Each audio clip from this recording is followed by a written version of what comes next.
एक ऐसा वीरान और रहस्यमयी आइलैंड जहां जाना इंसानों के लिए अपनी मौत को दावत देने के बराबर माना जाता है। बताया जाता है कि इस आइलैंड पर आदिवासियों का एक ऐसा ग्रुप रहता है जो कि 60,000 साल से भी पुराना है। ये आदिवासी अपने इस आइलैंड पर बाहरी दुनिया के किसी भी व्यक्ति को देखते ही उस पर हमला कर देते हैं और तभी तो इस आइलैंड पर जो भी जाता है वो कभी भी जिंदा बचकर वापस नहीं आ पाता। अब आपको शायद लग रहा होगा कि हम आपको किसी हॉलीवुड फिल्म की कहानी सुना रहे हैं, लेकिन दोस्तों ये कोई कहानी नहीं बल्कि हकीकत है। आपको जानकर काफी हैरानी होगी कि यह खतरनाक व रहस्यमयी आइलैंड दुनिया में कहीं और नहीं बल्कि हमारे भारत में ही मौजूद है। और आज की हमारी इस वीडियो में भी हम आपको इसी आइलैंड के बारे में ही बताने वाले हैं। दोस्तों यूं तो आइलैंड प्रकृति के द्वारा बनाई गई एक ऐसी खूबसूरत जगह होती है जहां पर लोग हमेशा अपनी छुट्टियां बिताना पसंद करते हैं, लेकिन आपको जानकर काफी हैरानी होगी कि दुनिया में कुछ ऐसे खतरनाक आइलैंड भी मौजूद हैं जहां पर जाना तो दूर कोई व्यक्ति इसके आसपास भटकने के बारे में भी नहीं सोच सकता है। और उन्हीं खतरनाक आइलैंड्स में से एक है नॉर्थ सेंटिनल आइलैंड, जो कि दुनिया में कहीं और नहीं बल्कि हमारे भारत में ही मौजूद है। ये आइलैंड इतना खतरनाक है कि भारतीय सरकार ने इसके आसपास जाने पर भी बैन लगाया हुआ है। अगर कोई व्यक्ति इस आइलैंड पर जाने या फिर इसके करीब पहुंचने की भी कोशिश करता है तो उसका ऐसा करना एक गंभीर अपराध माना जाता है। अब आप सोच रहे होंगे कि भला इस आइलैंड में ऐसा क्या है जिसके लिए सरकार द्वारा इतने सख्त नियम और कानून बनाए गए हैं। असल में इस आइलैंड पर आदिवासियों का एक ऐसा प्राचीन और खतरनाक समूह रहता है जो कि बाहरी दुनिया के लोगों को देखते ही उन पर हमला कर देता है। असल में यह आइलैंड अंडमान व निकोबार द्वीप समूह का ही एक हिस्सा है, जो कि अंडमान निकोबार की राजधानी पोर्ट ब्लेयर से पश्चिम की दिशा में सिर्फ 50 किलोमीटर की दूरी पर स्थित है। इस आइलैंड पर रहने वाले लोगों का जीवन बाहरी दुनिया से पूरी तरह से अलग है। यहाँ तक कि इन लोगों को इस बात का अंदाजा भी नहीं है कि इनके इस आइलैंड के बाहर कितनी बड़ी दुनिया बसती है।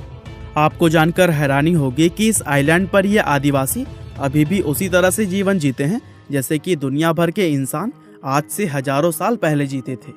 यहाँ तक कि इन लोगों को खेती करना और आग जलाना भी नहीं आता। अपना पेट भरने के लिए भी ये लोग फलों, जानवरों और मछलियों के शिकार पर निर्भर रहते हैं। दरअसल इस आइलैंड पर हजारों किलोमीटर में बसा हुआ एक विशाल जंगल मौजूद है जिसमें तरह तरह के जीव जंतु रहते हैं। इसीलिए इन लोगों को कभी भी शिकार की कमी नहीं होती है। और एक्सपर्ट्स बताते हैं कि सेंटिनल आइलैंड पर रहने वाली इंसानों की ये प्रजाति तकरीबन 60,000 साल पुरानी है। साथ ही ये दुनिया की अकेली ऐसी प्राचीन मानव प्रजाति है जिसका आज के आधुनिक मानव से दूर दूर तक कोई कनेक्शन नहीं है। ये लोग ना तो खुद कभी इस आइलैंड से बाहर निकलते हैं और ना ही किसी बाहरी व्यक्ति को अपने इस आइलैंड पर आने देते हैं। अगर कोई व्यक्ति भूल से भी इस आइलैंड पर पहुंच जाता है तो ये अपने नुकीले तारों और पत्थरों से बने हुए हथियारों से हमला करके उसकी जान ले लेते हैं। और दोस्तों बताया जाता है कि ये आदिवासी बाहरी दुनिया के लोगों पर बिना वजह हमला नहीं करते, बल्कि इनके हमला करने के पीछे एक बहुत बड़ा कारण है। दरअसल काफी समय पहले एक व्यक्ति इस आइलैंड पर पहुंच गया था और यह व्यक्ति जब इन आदिवासियों से मिला तब इसके शरीर पर मौजूद बैक्टीरिया इन आदिवासियों के शरीर पर भी लग गया। बाहरी दुनिया के ये बैक्टीरिया इन जंगली लोगों के लिए बिल्कुल नए थे, जिसकी वजह से ये तुरंत ही बीमार पड़ गए और इस बीमारी में बहुत से आदिवासी लोगों की जान चली गई। और तभी से ये आदिवासी लोग बाहरी दुनिया के किसी भी व्यक्ति को अपने इस आइलैंड पर नहीं आने देते। वैसे ये बड़ी हैरानी वाली बात है कि ये आदिवासी लोग हजारों सालों से हमारे इतने करीब रहे हैं, लेकिन फिर भी ना तो ये हमारे बारे में कुछ खास जानते हैं और ना ही हम लोग इनके बारे में। आज अगर हम चाहें भी तो इनसे कोई संपर्क नहीं बना सकते, क्योंकि ये लोग किसी भी हाल में हम बाहरी दुनिया के लोगों से कोई कनेक्शन नहीं रखना चाहते। अब पिछले 60,000 सालों से यह आदिवासी इस आइलैंड पर दुनिया से पूरी तरह छिपे हुए थे, लेकिन साल 1860 के आसपास एक ऐसी घटना हुई जिसने कि इन लोगों के अस्तित्व से हमेशा के लिए पर्दा हटा दिया। दरअसल हुआ यह कि एक इंडियन मर्चेंट शिप इस आइलैंड के करीब से गुजरते हुए अचानक खराब हो गया और इस शिप पर लगभग 106 सवारी मौजूद थे, जिन्होंने तुरंत ही मदद बुलाने के लिए सिग्नल भेज दिया। और फिर थोड़ी देर में शिप पर सवार कुछ लोगों ने आइलैंड पर उतरने के बारे में सोचा, लेकिन जैसे ही ये लोग आइलैंड की तरफ बढ़ने लगे तो इन पर सेंटिनली आदिवासियों ने अचानक से हमला कर दिया। इस हमले से घबराए ये लोग तेजी से वापस अपने जहाज में चढ़ गए। इसके बाद से आदिवासियों ने जहाज पर हमला करने का भी काफी प्रयास किया, लेकिन शिप इनकी पहुंच से थोड़ा दूर था और इतने में आदिवासी कोई तरकीब लगाकर इस जहाज तक पहुंच पाते। इससे पहले ही लोगों की मदद के लिए एक दूसरा शिप वहां पहुंच चुका था। हालांकि यह पहली बार नहीं था जब इस आइलैंड पर बाहरी दुनिया का कोई इंसान पहुंचा था, लेकिन हाँ, ऐसा पहली बार ही हुआ था कि कोई इंसान इस आइलैंड पर जाकर जिंदा वापस लौट आया था। और इन लोगों के जिंदा वापस आने की वजह से ही बाहर की दुनिया के लोगों को यह पता चल सका कि इस आइलैंड पर इंसानों की एक प्राचीन प्रजाति भी रहती है। इस घटना के बाद से भारतीय सरकार ने इन लोगों से संपर्क बनाने के लिए कई बार प्रयास किए, लेकिन इन आदिवासियों से कभी भी कोई कनेक्शन नहीं बनाया जा सका। बताया जाता है कि साल 1896 में पोर्ट ब्लेयर की जेल में कैद एक अपराधी जेल तोड़कर इस आइलैंड पर पहुंच गया था और इस कैदी ने सोचा कि कुछ दिन इस आइलैंड पर बिताकर वह यहाँ से चला जाएगा। लेकिन उस कैदी को इस बात का जरा सा भी अंदाजा नहीं था कि यहाँ आकर उसने अपनी मौत को दावत दे दी थी।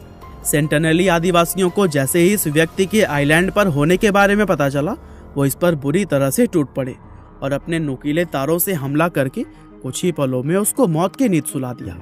इसी तरह से दुनिया भर के बहुत से एक्सपर्ट्स इन लोगों पर रिसर्च करना चाहते थे, लेकिन कोई भी इस आइलैंड के करीब तक नहीं पहुंच सका। साल 1974 में कुछ एक्सपर्ट्स की एक टीम रिसर्च करने और इन लोगों की डॉक्यूमेंट्री बनाने के लिए आइलैंड पर पहुंची थी, लेकिन अभी इन एक्सपर्ट्स की बोट किनारे तक पहुंची भी नहीं थी कि सेंटिनली आदिवासियों ने अपने तीर और भारी पत्थरों से इन लोगों पर हमला करना शुरू कर दिया, जिसके चलते मजबूरी में इन लोगों को वापस आना पड़ा। वैसे यह लोगों का सौभाग्य ही था कि इस हमले में किसी को भी चोट नहीं आई और सभी लोग सही सलामत वापस आ गए थे, वरना इसके अलावा और भी बहुत से लोग इस जगह पर जाने और रिसर्च करने का प्रयास कर चुके हैं। और इतिहास गवाह है कि जो भी कोई इस जगह पर एक बार गया वो फिर कभी जिंदा वापस लौटकर नहीं आया है। ये लोग बाहरी दुनिया से इतनी नफरत करते हैं कि अगर कोई हेलीकॉप्टर भी इनकी वीडियो रिकॉर्डिंग करने के लिए जाता है तो ये लोग उस हेलीकॉप्टर पर भी अपने तीर भालों और पत्थरों से हमला कर देते हैं और फिर मजबूरी में उस हेलीकॉप्टर को भी वहां से तुरंत वापस आना पड़ता है। साल 2004 के दौरान भारत में भयंकर भूकंप और सुनामी की वजह से काफी तबाही हुई थी और उस समय भारतीय सरकार ने इस आइलैंड और यहाँ पर रहने वाले लोगों का जायजा लेने के लिए एक एयरफोर्स हेलीकॉप्टर भेजा था, लेकिन इन आदिवासियों ने इस हेलीकॉप्टर को देखते ही इस पर हमला करना शुरू कर दिया और इस हमले की वजह से एयरफोर्स के इस हेलीकॉप्टर को भी तुरंत वापस लौटना पड़ा। इसके अलावा साल 2018 में जॉन एलन चाओ नाम का एक 26 वर्षीय अमेरिकी लड़का इस आइलैंड पर पहुंच गया था। दरअसल जॉन इन आदिवासियों को ईसाई धर्म की शिक्षा देना चाहता था, जिसके लिए उसने कुछ मछुआरों को रिश्वत दी और इस आइलैंड पर पहुंच गया। लेकिन जैसे ही उसने इस आइलैंड पर अपने पैर रखे, सेंटिनली आदिवासियों ने ताबड़तोड़ हमला करते हुए उसी पल उसको मौत की नींद सुला दिया।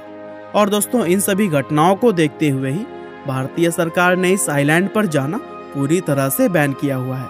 यहाँ तक कि इस जगह और इन लोगों की फोटो खींचना भी अलाउ नहीं है।